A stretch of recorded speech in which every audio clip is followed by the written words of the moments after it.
अस्सलाम वालेकुम। अक मौजूद मां हमारे खादिम इमरान सर की इन वक्त असां सां मौजूद है मासूम फजीला सर की जो वालिद अब्दुर्रज़ाक सर की जो अॼु मासूम प्रिया कुमारी के हवाले से पंहिंजो मौक़िफ़ पेश कंदो।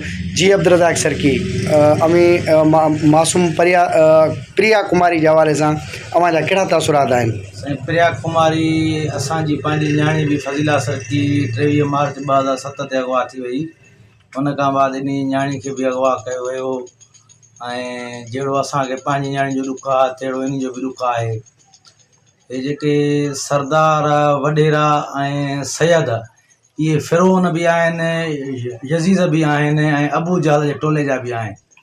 असांजो मुतालबो इहो ई आहे पुलिस खां ऐं आर्मी चीफ खां ऐं आसिफ ज़रदारी सदर खां ऐं जेको आहे वज़ीर आज़म शहबाज शरीफ़ खां त इन सैयद कमीने खे ॿधी नक में नाकेली विझी इन खे जेल में विधो वञे ऐं इहा न्याणी जेकी आहे इहा मोटाई वञे। कहिड़ो किरदारु सैयदनि जो भलो सॼी सिंध में मां को हिकिड़ो सैयद ॿुधायो जेको सैयद क़ुर खे मञे, न्याणियुनि खे मञे ऐं जेको आहे पंहिंजी मनमानी कई वेठा आहिनि थिया।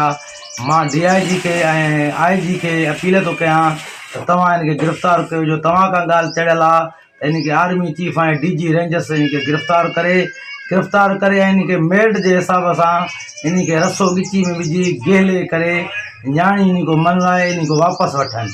मां अब्दुर्रज़ाक सरकी ऐं फजीला सरकी जो पीउ ॻाल्हायां थो ऐं मां पुलिस खां भी मुतालबो कयां थो ऐं IG सिंध खां मुतालबो कयां थो ऐं जेको आहे चीफ आर्मी चीफ को आसिफ मुनीर खां जेको आहे मुतालबो कयां थो ऐं जेको आहे सुप्रीम कोर्ट जो जेको चीफ जस्टिस आहे उन खां अपील कयां थो त तूं नोटिस वठ ऐं इन्हनि सैयदनि खे गेले ऐं इन्हनि खे जेको आहे इनखे कुटे मारे इन्हनि खां न्याणी वापसि कराए। ॿुधण में अचे पियो त जेको शाहिद शाह जेको पीर आहे जंहिंजी संगरार जे कोर्ट में प्रिया कुमारी क़ैद आहे उहो ख़ुर्शीद शाह जो वेझो माइट ॿुधायो पियो वञे।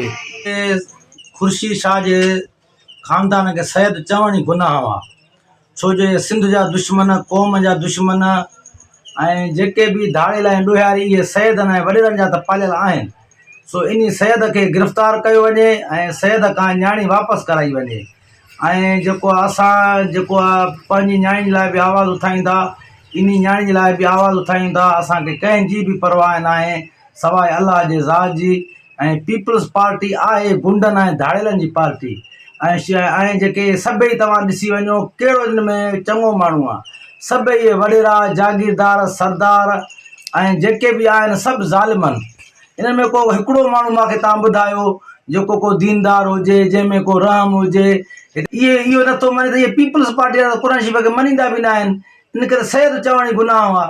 सो मुंहिंजो हाणे बि अपील आहे आर्मी चीफ खे त हिनखे गिरफ़्तार करे ऐं न्याणी वापसि कराई वञे।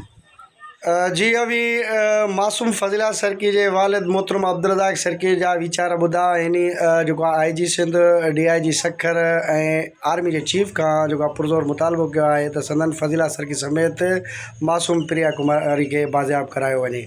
हाणे ॾींदा पंहिंजे मेज़बान इमरान सरकी खे इजाज़त। अल्लाह निगहबान, सिंध सलामत, साथ सलामत।